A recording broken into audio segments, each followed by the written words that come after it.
into this little boat, and they're rowing out to safety, and the fox turns round to the little frog and goes, "Who's got the diamonds?"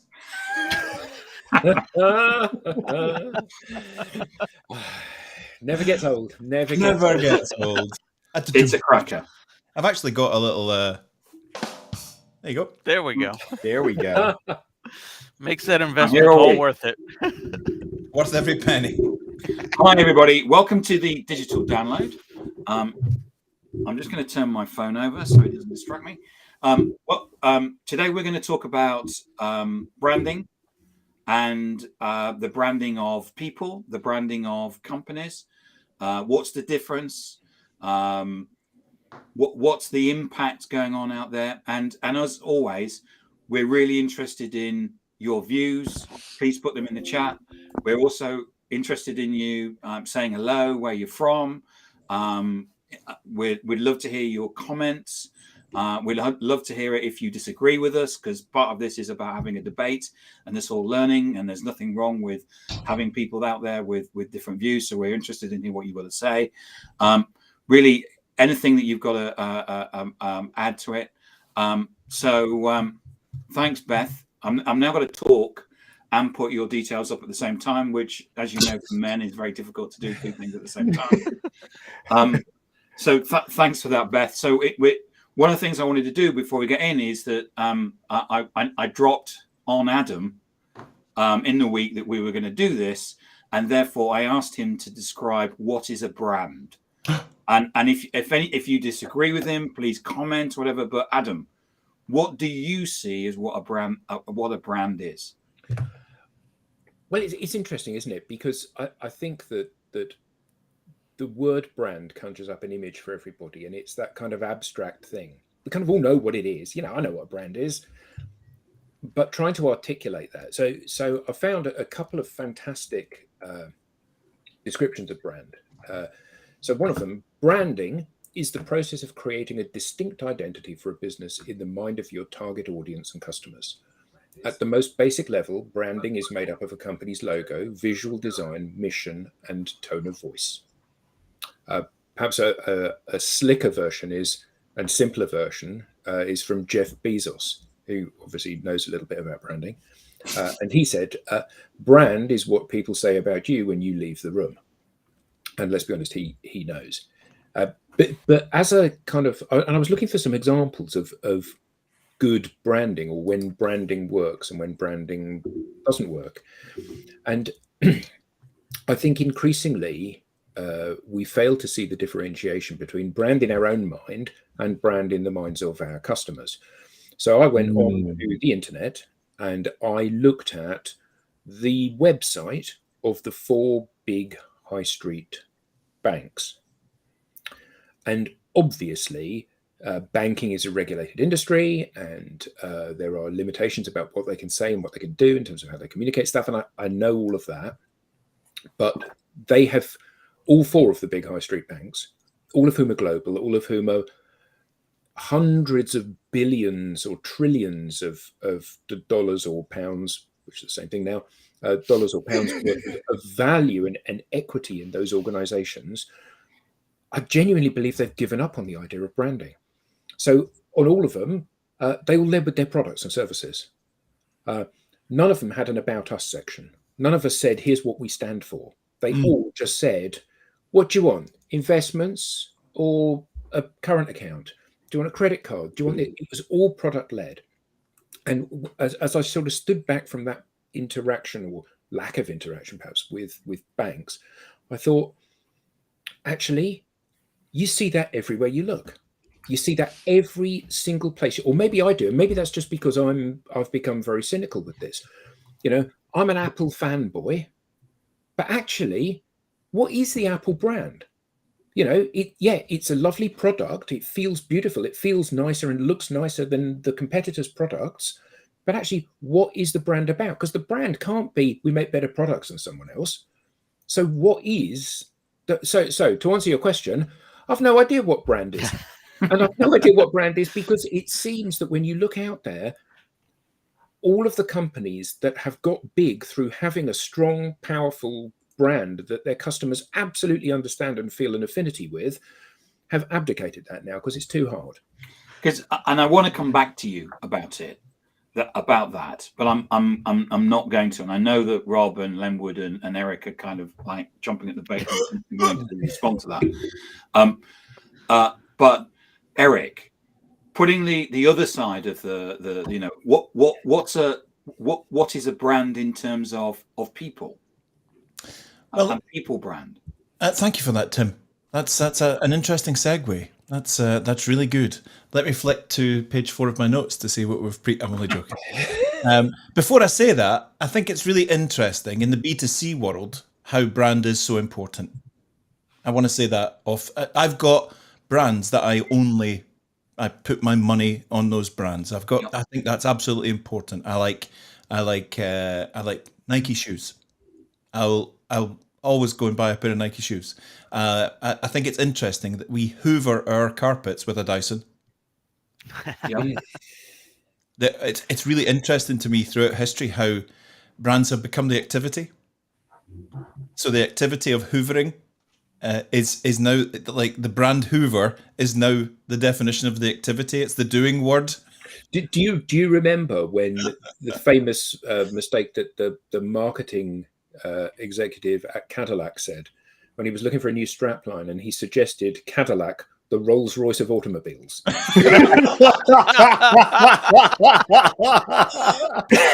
is fabulous. But actually, I put a post out about this about a year ago about how it's funny that we hoover our house with a Dyson, and loads of people come back with many more where the brands become the activity. And I think that's really interesting when it becomes that ingrained, because actually now, who owns a Hoover? A Hoover brand? Is it still even around? I think it is still around, but it's probably waning a bit. Yeah, probably. We don't call it hoovering here, by the way. You don't call it hoovering? We call it vacuuming. Vacuuming, yeah, exactly. Which made me wonder, was vacuum a brand? No, I think it was probably the suction thing. But people tell me they have spotted my vans, Google suggested, but they're yeah, totally. From Peter. So yeah, the whole thing about brand and people. So we're dealing a lot with organizations and meet a lot of very interesting people in cross industries and all of that. And there was just a little thing that happened a couple of weeks ago, which kind of summarized all of this. A company that weren't particularly digital or social savvy, and in speaking to them, Hoover is owned now by Candy. Interesting, very interesting. And speaking to them, they were like, it was a really nice cross-representation of the leadership team in the room, but the marketing person said, so I said, can you tell me a bit about what you do in digital in terms of, putting your company out there and how you try and build influence? Oh yeah, absolutely. We're very proud of the fact that we've now reached 3,000 followers on our company page. I said, that's fantastic. That is absolutely fantastic. We've put all our effort this year into our company page and we've now got 3,000 followers. I said, congratulations. Is that from a standing start? Pretty much, yeah. We're only in the teens now. We're at 3,000. So the question was then, so that's terrific. And the leadership team were all nodding like, we've been told that's really good, so that's really good. That's really good. So then, of course, not in any way to sound horrible in any way, but so going from 14 to 3,000, what difference has that made to your bottom line? What difference has that made to your positioning in your sector? What do you mean? Well, it had to mean something, right? So everyone then, it was funny because everyone was going, yeah, we're really chuffed. We actually put out a post on our company page about thank you for 3,000 followers. It's fantastic. And everybody was like, yeah, it's superb. All the work that's gone into that. They got a special company in to design them special stuff and all of that. And now all their materials going out through their company page. So terrific. Great job. So what does it now mean? What is the impact to your business? Are people clamoring the door down to be recruited by you? Are people clamoring to the door with investment? Are people clamoring to the door with purchase orders? What does it do? Well, and then you get that sort of little gentle punch in the solar plexus. Well, it's just really good for visibility. So I said, well, I did an interesting exercise. There are a couple of hundred of you guys in this organization. So I went on to LinkedIn. I clicked on your company page. I clicked on employees, and I just did a quick summary of the first 10 people. Now, there's no trickery in this. There's no look into the eyes, not around the eyes. the first 10 people have got 26,000 followers. But you never produce any content. None of the 10 that have 26,000 followers, one of you guys is a bit of a potential superstar. You've got, like 6,000 followers, but the last time they produced any content was a year ago. Yeah, but we're doing it all through the company page now, Eric. You don't understand. Right. Okay. So a potential reach of 26,000 people without any strategy on how to grow networks and all of that is a great position. Would you say 26,000 in terms of an audience is a little bit better than 3,000? Yeah. So what are we doing with that? How do you mean? So the 10 people that I listed it, a very experienced 25-year service cross-industry HR person, fabulous, went to a brilliant university, has got qualifications all over the place and has got a long, rich history, technical, engineering, sales, marketing, leadership, general management, operations. Those 10 people are right across the entire swathe of, if you imagine taking those 10 people and saying, right, who would be the ideal audience for those people within a target account, a big company with 30,000 employees or something like that. So the HR person going to all of HR and talent and recruitment and learning and development, and operations going into operation engineering and technical and all of that. Yeah, but we do it all through the company page is what our focus is. How do you mean? Does the company page, and this is I think this is in no way meant to ridicule anyone. This is I think where the stumbling block is, that the company page you've just said is static. It's good for visibility, but it's doing nothing more.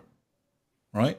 We could get it doing more, and we should have a great company page. 100%. It should be a parallel add-on to what you're doing. But the prize here is creating that technical and commercial influence, which unfortunately your company page can't do because it's static.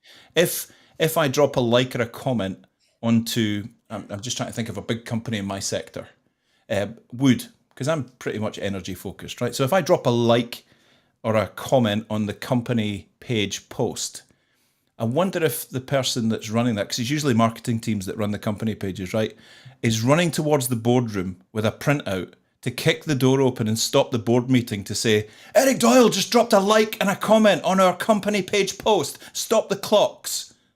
Everything's changed.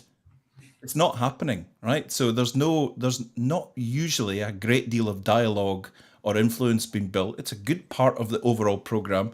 The influence and the conversation and that digital proof and the ability to connect with real live people and have conversations that could better the position of your business. There are potentially 26,000 of them waiting with just 10 of your team, and there's 400 of you. And it was like, yeah, but we've still got a bit of work to do on our company page, clearly. It's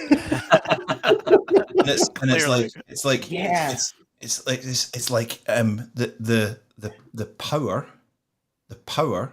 and the breadth of competence and charisma and personality and the ability to jive well and connect with people is within the team. It's everybody. Look out of the room that you're in right now and look at those glass walls and look at all those heads. That's where it's all at. And this actually, when I started thinking about this topic of people becoming bigger than the brand, I've worked in engineering for years. And I never realized it back in the day, but in the B2B space, B2C, I totally get it. I've got brands and I'm a brand champion for specific brands. Adam's an Apple fanboy. But we used to hire engineers and they would bring work with them. So like very talented process, chemical or structural engineers, they would move to another engineering house, but they would bring all the clients with them because the client didn't care what brand they were under or what logo they sat under. They wanted them. It was their competence, their specialism, their expertise and their knowledge. And they couldn't give a hoot where the purchase order was going. It was about them, not who they worked for. And that sums up the biggest difference, that brand focus and championing against actually the person. Actually, I came across it 20 years ago, but I never realized the power in it. And pulling that through to the digital world these days, all of your team are those champions. If we can just get it out and get it up. But isn't the problem that the company looks at this and they say, yeah, but they need to be our customers, not yours. So Yeah. so we want to make sure that we have ring fenced them in the company profiles, because you might leave and take them with you.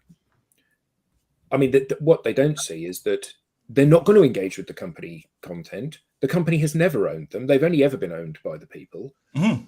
And I think if I don't know about you, but if when I talk to people and I say, when I connect with you on LinkedIn, I'm connecting with you, not the company. If you move to another company, my connection goes with you. And it's no different from hiring salespeople. I'm going to use it. They have a little black book of contacts. They can ring up. Hey, Steve, I've now moved to another company. We do the same thing, but it's better. Yeah. It's You're always going to buy been from okay. me now. Okay. Which is similar to the engineering example Eric pointed out. Yeah, But- I would like to, I won't say push back on what Eric said, but to maybe elaborate. And I would say that in the B2B space, it's not so much that the people are more important than the brand, but that in the B2B space, the people need to be a conduit for the brand. Oh, Ooh. Okay. And Like that. so this idea actually is not, well, I wouldn't say that the idea is it's okay, let me clarify. Okay, so Denise Leon has this concept called fusion. And it's the fusion of brand and culture. And what she says is that in the B2B space, it's more important than in the B2C space, because in B2B, your people are much more engaged with customers than in the B2B space. Okay. And so when we think about the brand and the culture of the organization, those two things need to come together and be the same, basically be the same thing. So I if you don't mind, could I share something? oh yeah. Yeah. Okay, so I just very quickly grabbed a few purpose statements from companies with brands that are fused with the company purpose. Oh no. Those brands need to have their people. Can you not see that? Yeah, we can. You've got Rob's internet connection this week. So you can see the square space. Yes. Yes. Yellow. Okay, you can see it. Okay, because I can't see it on my end for whatever reason. Okay, so here we can't, Squarespace is a SaaS-based content management system, but their purpose is giving voice to ideas. And brand message to demonstrate is, around this purpose statement and communicated through their people and their attitudes and their behaviors. And we know that today that's demonstrated most. Oh, there we go. There we go.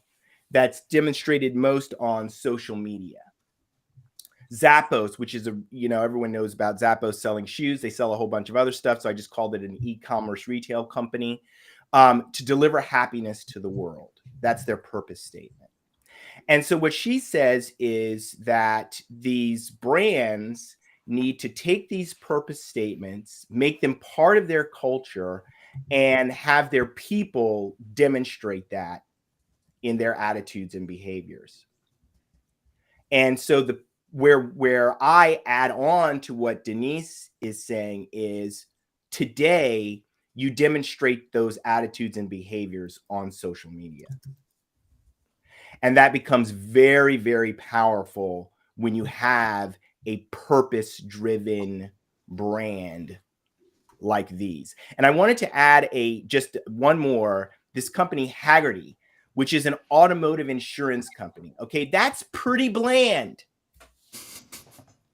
right? So because I wanted to help companies of all types see that this is not just for tech companies or this is for everybody. Okay, so they're an automotive insurance company, very bland, to protect the physical connections to the best moments in life, right? So that is how I would, elaborate on this notion of brand, and then just add in this piece about culture. So fusing brand and culture so that the company is not just saying things, but doing things. They're living that brand day to day as they serve their customers.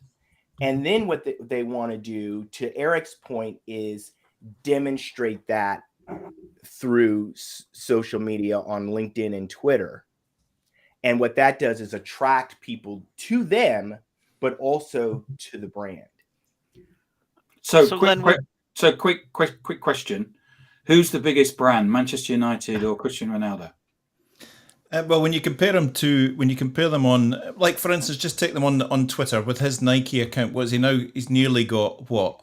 He's nearly 100 million. 100 million followers. 100 million followers on Twitter. And Manchester United, I don't know what they have just now. It's Instagram, I think, that he's got 100 million on. I have to declare I have to declare an interest, which is I'm a Liverpool fan, so I will of course say Cristiano Ronaldo. I don't know who any of them are. Yeah, absolutely. Exactly. So go on, Rob. Linwood, I just wanted to pick up, before you had done your research, what would you have guessed the brand for Zappos was, or Squarespace?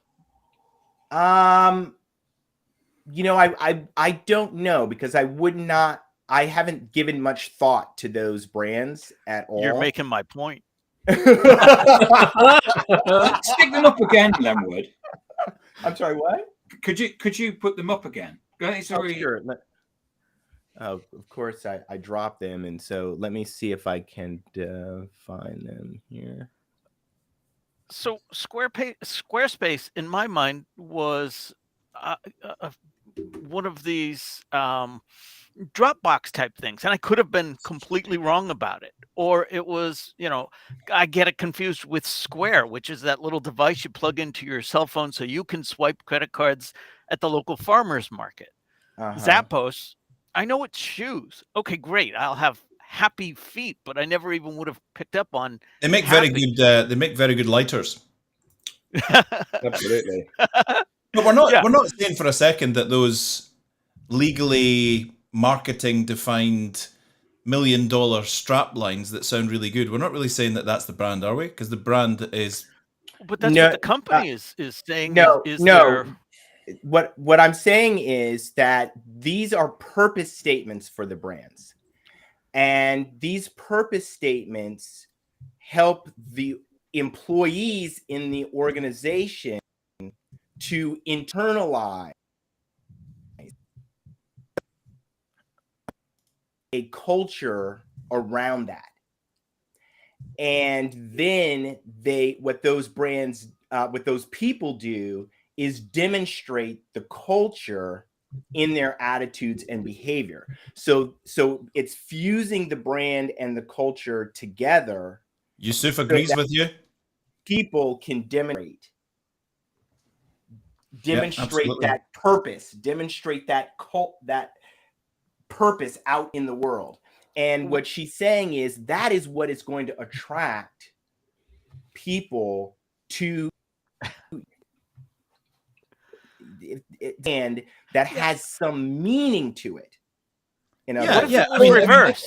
Earlier on, when we were talking about the controversial headline that your people are stronger than the brand, that was meant in terms of if you're using a logo, a website, and a strapline alone, it's pointless, right? Because you're just competing with everybody else who's got a website, a logo, and a strapline. If you're enabling your people to build influence on digital with that strapline and all of the ethos and values and credibility that goes behind it, you then become a superpower, right? Yeah. Yeah, because because your people are living it. What? There's more to it than that, though, isn't there? Because this is about the intimacy of connection that you have with an organization. Does your wife work, Lenwood? Yes. Where does she work? She works at Audible. Okay, so do you love Audible? I like it. Yes. do you love your wife? Yes. And before Audible, where did she work? And before that, CBS. where did she work? Yeah. And you love your wife and you don't love CBS. And this is the point. The point is that for every single person out there, there are people that love them. Their spouses, their family, their people they went to university with, their best friends, the people that they've built lifelong relationships with. And people don't feel that way about brands. I love Apple, but if Apple went out of business tomorrow, I go, okay, well, I'm a Samsung man now. Because actually, it's a tool. It's a means to an end. Come to the Microsoft side. No, but there's, and this is fundamentally the case. You have brands that you gravitate towards. So Tim and I are friends with a guy that is the managing director of the biggest BMW dealer in the world outside of Park Lane, outside of Munich, and you would go out for dinner with him. You wouldn't go out for dinner with BMW. You'd phone him up and go, "Hello, mate." You wouldn't do that to your car. And somebody left a comment earlier about how they didn't know anybody at Coca-Cola. And no, you don't know anybody at Coca-Cola when you're going into a store and buying a can of pop. You don't know people at Coca-Cola in that interaction. If you are a sourcing director, head of procurement at Hilton Hotels, who's buying globally Coca-Cola to go into every single bar, every single restaurant that they have anywhere in the world, you can be pretty confident you do know somebody at Coca-Cola, the person that's closing that $500 million a year deal with you. And I think that this is the point, isn't it? As the deal becomes bigger and more complex, you're much more likely to know the name of the person that's selling it to you, and you're much more likely to want to have need to have a relationship built on trust with that person. You go and buy a chocolate bar, doesn't matter. If you take one bite and don't like it, you chuck it in the bin and move on. If you're buying a car, you're dropping 50,000 on a new car. Wouldn't it be awful if it turned up and in fact you had the wrong coloured seats, or you hadn't specified air conditioning, or it didn't have sat nav, or whatever those crucial things to you were, because you haven't ticked the right boxes on the website? So even in the B2C space, the more complex, the more high value, the more strategic the purchase, the more likely you are to have a relationship with the person. And that's where brand of the individual becomes so crucial. You're the trusted advisor. You're the person that I believe. You're the person that I listen to. Whether you're working for IBM or McKinsey or Accenture, it doesn't matter. You're the person that solves my problems. And I think once I place that order, you'll continue to be the person that solves my problems. Absolutely. Unlike the transactional, give me a can of Coke, you're not going to go back to the co-op that you bought it and say, this was slightly warm. Can you improve your refrigeration next time? Maybe you are. Maybe you're going to do that.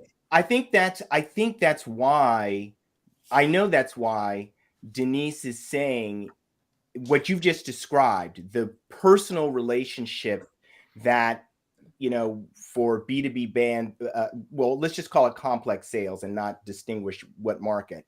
For complex sales, that personal relationship that you have, companies, let's say, I won't say brands, but organizations, they need to use that. They need that. And so the way that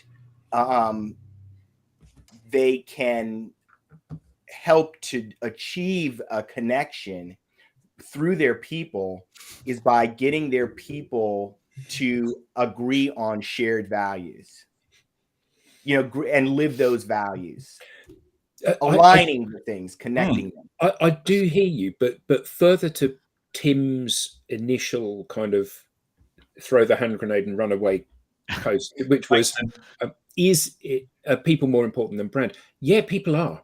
Absolutely, they are. I was chatting to somebody that worked at one of the big CRM vendors, And in this conversation, which was not a sales pitch from me to them, it was a chat, I said, let's be honest, it doesn't matter whether or not I buy Sugar or Salesforce or Oracle or Dynamics or Nimble. Doesn't matter. None of this makes a difference. And moving somebody from one to the other will make no difference on the effectiveness of their forecasting. What you need to do is get people to use it. And the person that I was talking to said, yep, absolutely. That is the truth of the matter. And the reality is that we live in a society where there are so many homogenized, fit-for-purpose products. We have in this country, I don't know whether you have it in the US, we have the JD Power Survey. Every year it looks at the most reliable vehicles. 20 years ago, it said the conclusion of the survey this year is that there's no such thing as a bad car. So you can buy a Rolls Royce, you can buy whatever the lowest end is, a Kia, say, for argument's How sake. dare you? I don't have a Kia. No, but whatever the lowest and whatever the highest people car just is. dropped off the call. And the expectation is that you've not driven it for 2 weeks. There's 3 feet of snow outside. It's 20 below zero. You go out and the car starts first time. Every car does that now.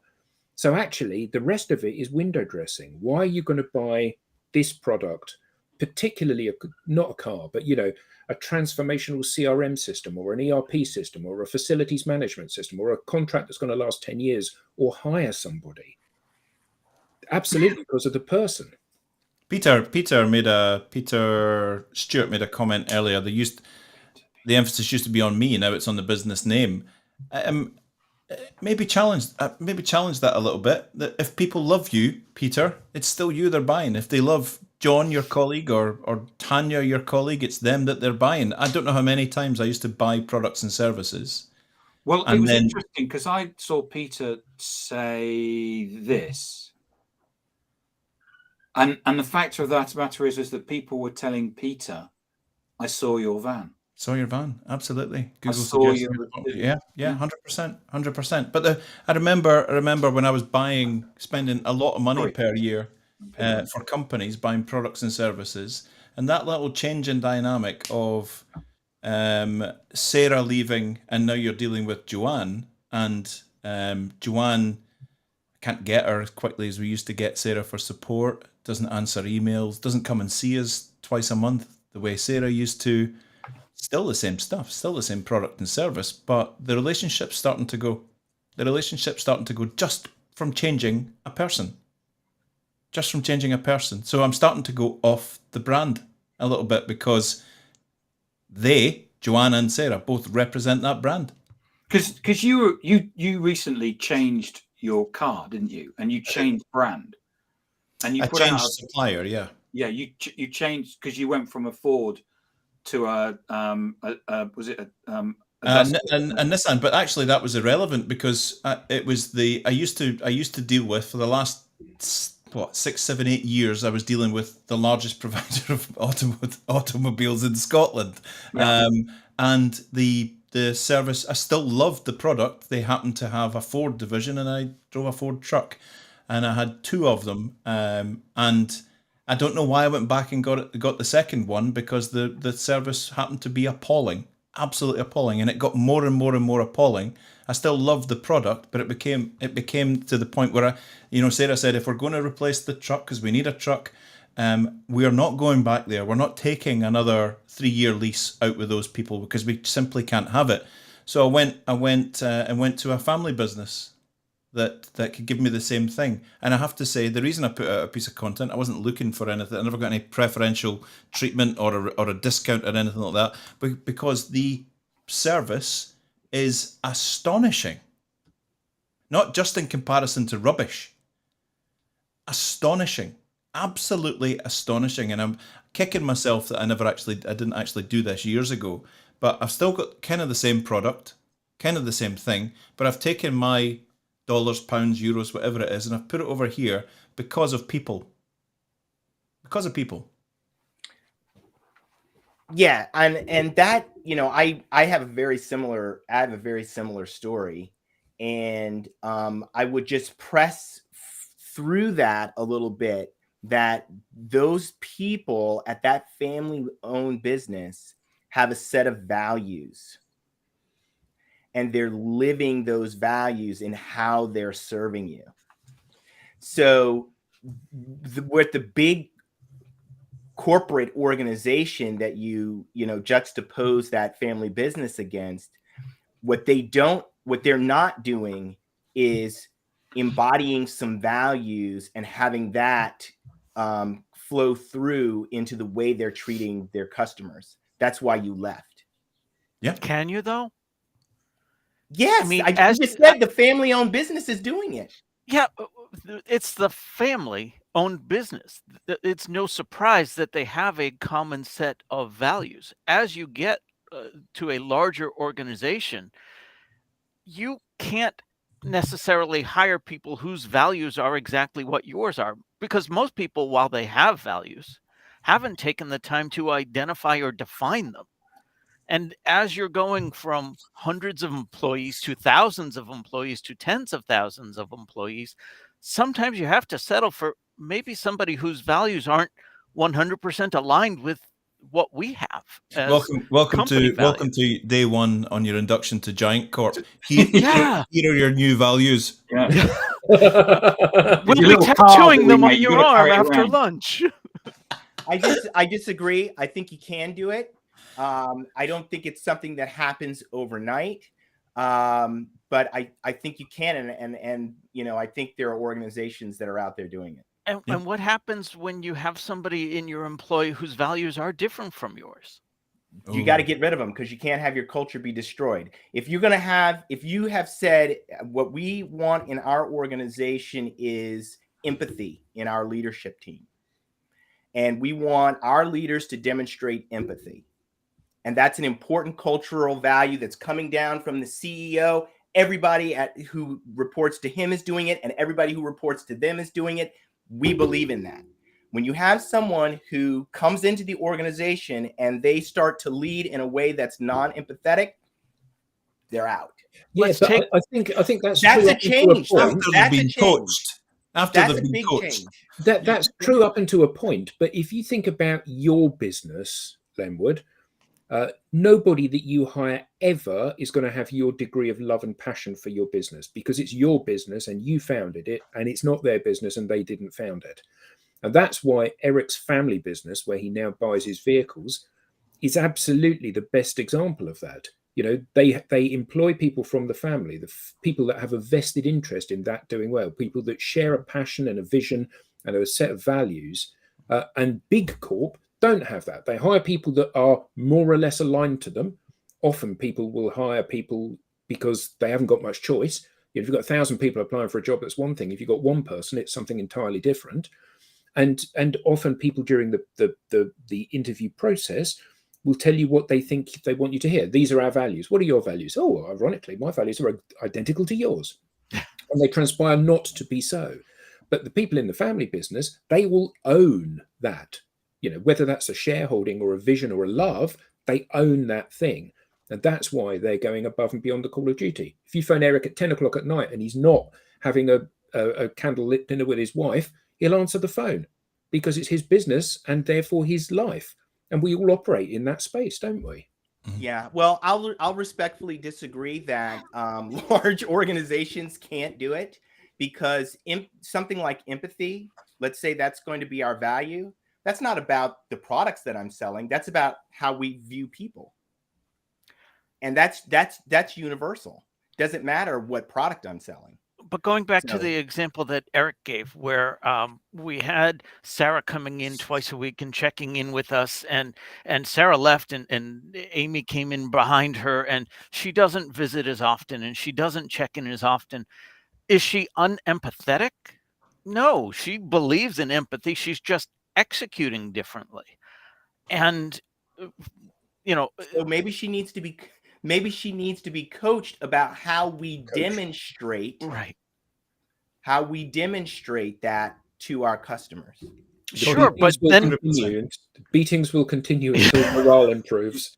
But the fact is, that I guess the point was, yes, of course she needs to be coached, and there needs to be feedback, and it needs to be checked. But the fact is that potentially, so looking at myself as the client, I'm now becoming disenfranchised a little bit, and it's not as good as it was, and blah blah blah. So that little change in dynamic is now representative of what this product and brand means to me, because it's now getting a bit crap.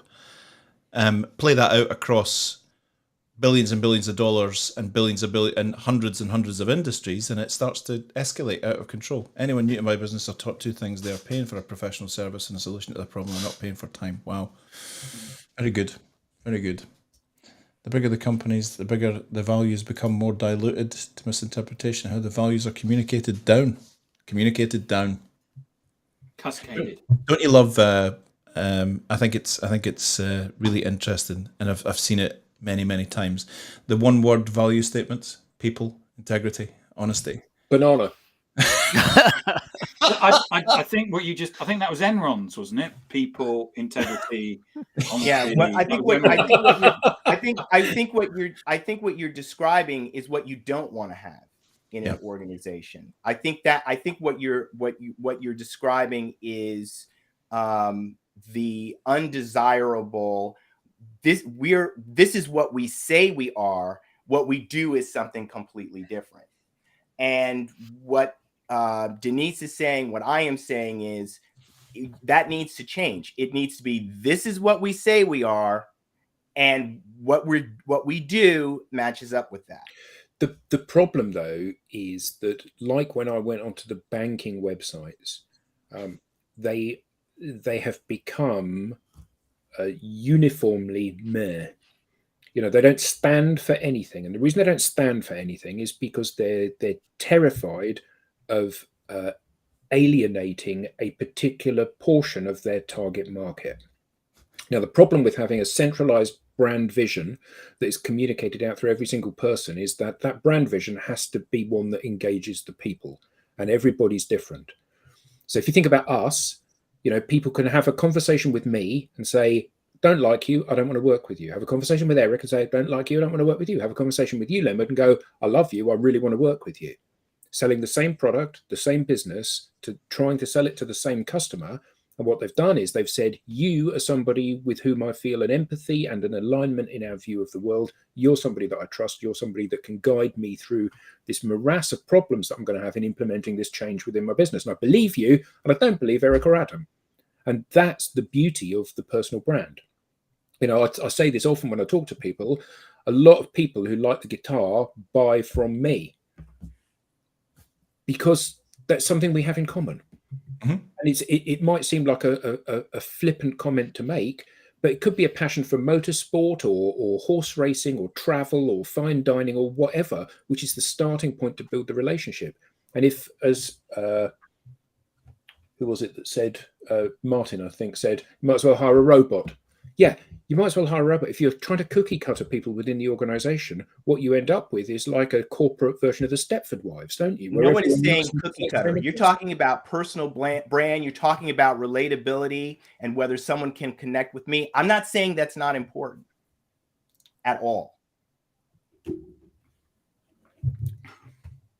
Great debate. Excellent. Yeah. Can I just pick up on something that Jeff Mountain said? Can you go back to the first page of the comments where he says, "I fell foul of Candy's lawyers over a trademark application"? Can you? I wasn't sure if I was allowed to put that up. But yeah, Prover, that was, wasn't it? So Jeff is the head of Ocean Marine Group, and they've got a company, Underwater Contractors, who do a lot of work in fish farms. And this invention they came up with is really interesting. It's a suction device to clear away debris and dead fish from the nets around fish farms, which is a big problem. I didn't know it was a big problem, but now you do. Yeah, absolutely. They absolutely do. So they called it, because it's fish related and fish farm related, they called it the Foover and went to trademark it, and that's how he knows. So how would anyone know that Hoover is owned by Candy? That's why. And they still got the Foover, so well done. So they did actually get to name it Foover, did they? I think, yeah, they're still out there. Really? Well, only if Jeff wants people to know that they're out there using it. Yes, maybe, potentially, allegedly. Yeah. So a good question.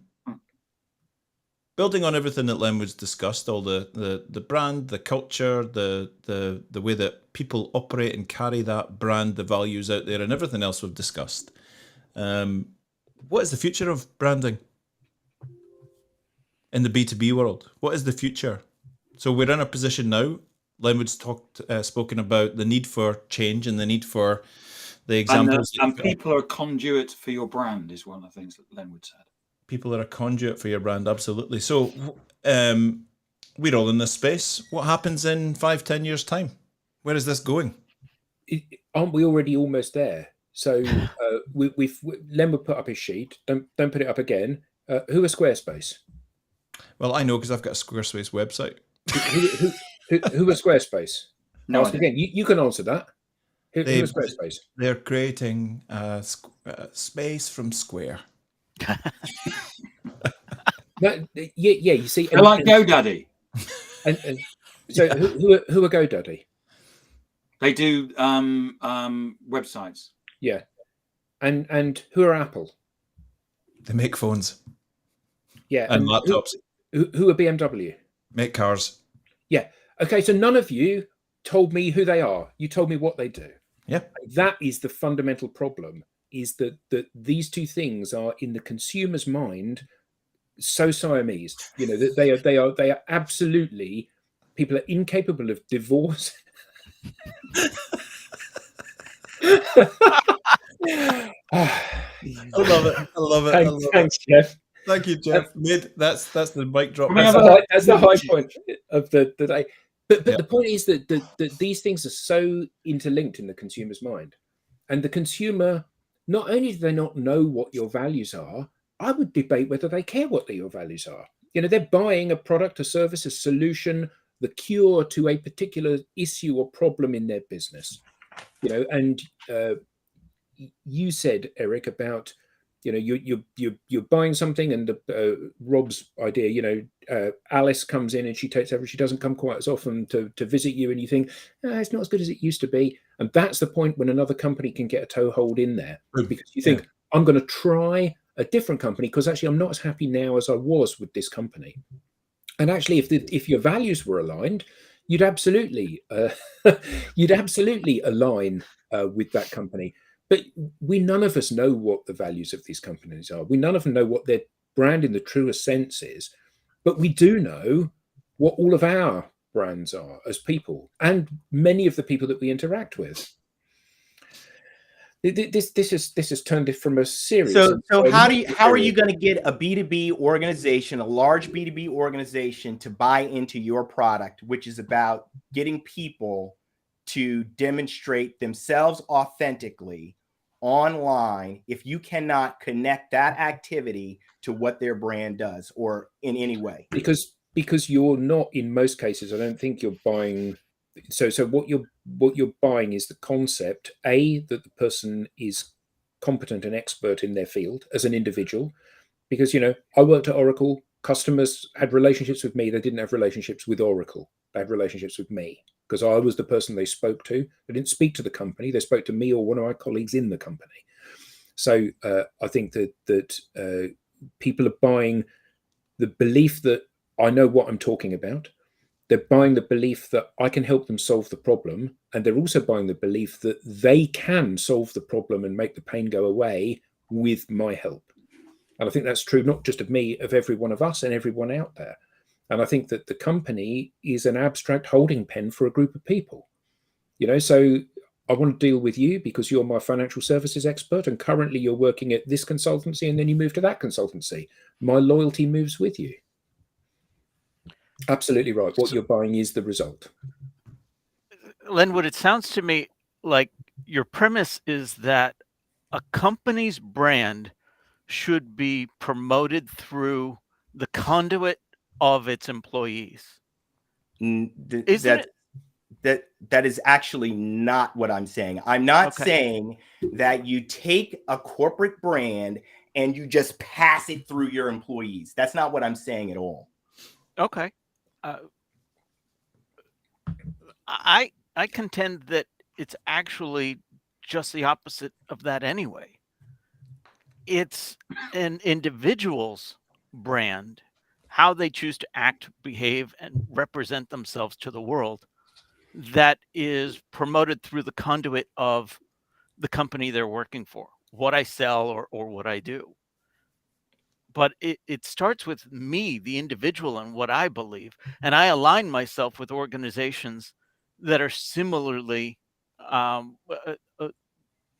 set up in terms of beliefs and acts and behaviors and norms. Right. So if you wanted to go to, let's just say, the most racist segment of your society, you would just go ahead and hire a Klansman who would connect very well with those people, because you want to get your product into that market. So you hire that person, and they're going to be able to connect with those people. And now my product gets into that market. I don't really care that, it's connecting with a set of values that's totally, contrary to what we should really want in our society. But it's okay. Well, your premise was ridiculous to start with. I mean, of course you don't care if you started with, what I want to do is reach the most racist audience. But you want to get customers. You want to get customers, and you don't care. All you care about is selling your product. So you want to find people who connect with certain markets. We don't want to, prevent those people from getting your product. I think there's a common ground between one extreme and the other, and ultimately, you want to hire people that resonate with certain markets. It may be that there are markets that you don't want to go into. Maybe the most racist segment of society is not a segment that you want to do business with. Maybe at the moment, with the global way things are, maybe you don't want to do business with a Russian company. Maybe you don't want to do business with a regime in another country that's anti-gay or has a particular religious ideology. And aren't those values? Yeah, they are. But fundamentally, you're not. What you're doing is you're recognizing that it's the individuals that are giving you access to those things. So whilst you wouldn't go to the racist portion of society, if that was your target market, you absolutely would do what you said, Lenwood, in order to get into that market. Right. And I think that's obviously the epitome of hideousness as concepts go, but it absolutely does prove the point, doesn't it? I've just got this. I've now got an image in my. That is happening. I've got an image in my mind of a horrendous boardroom making that decision and having that conversation. How horrific is that? It's wow. Yeah, but a good graphic point. Absolutely. But it's happening. I mean, I don't want to go off on a tangent, but I mean, it's happened in our politics here in the United States. So we understand that, there are people, to your point, a lot of people have different values, and we can do things to tap into those for our purposes. So back to Eric's question. Where do we see the future of this game? A lot of the talk is on product-led growth, which is the absolute opposite of brand. I don't know that I've bought into product-led growth myself, but I do understand where it's coming from. It's the solution that services the needs. There is no need for brand. I know. I think product-led growth is not about branding. It's about using the product's technology to sell the brand. But it's a technological issue more than it is a branding issue. In other words, we can use technology to move this brand. But they're not even moving the brand. They're moving the technology. Or I'm sorry, and more of the technology. To move this product. But by product-led growth, they're saying we can use technology to cause this product to move through the target audience. Right. And I mean that literally move through it using technology. But this is just a sticking plaster that's put on stuff, isn't it? So Andrew's previous comment about Nike. So you probably all know this. You probably all read the book about how Nike got going, but when Nike started, they sold training shoes out of the back of one of the guys' cars, and they used to go to football matches or athletics matches, and then they would open the boot and they would sell trunk, and they would sell training shoes to the people that were there because they were better than the other things that were available at that time. And they wanted to build an intimate one-to-one relationship with every single one of their customers. And for a long time, that pervaded how they behaved as a company. And they would only ever run any advert once, would only be aired once. And the reason that they believed that is because they said, if I was going to write you, my friend Lenwood, a letter, I wouldn't write you the same letter again and again and again and again. I would write the same letter. I would write a letter. And then next time I wanted to speak to you or communicate with you, I'd write you a different letter. And that's how Nike ran all of their marketing. Now, obviously, things are very different. But that's often what happens, isn't it? Where there's the purity of the initial brand gets subverted by the business.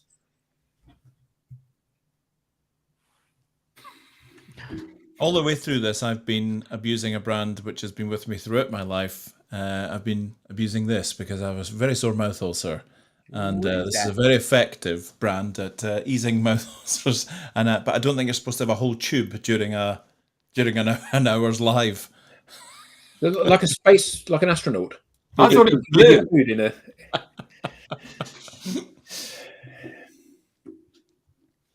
Excellent. Well, you always said you wanted these just to be like our team meetings. What's that? These hours are just like an insight into our team meetings that we have on Mondays. So you got it today. And I think it's for me it's a great debate. One of the things that I love about the digital download is that everybody just has a different view. And I was explaining earlier on a conversation about how the whole point of this is that people come with different views. The audience will have a different view as well, but we respect that. And even though we may not agree with each other, we voice the views and we understand that people do have different opinions. Because not everybody agrees about everything. Exactly, but in the round, what that does, I think that's far better. And having people saying, "Well, I think it's this," "Well, I don't agree. I think it's this."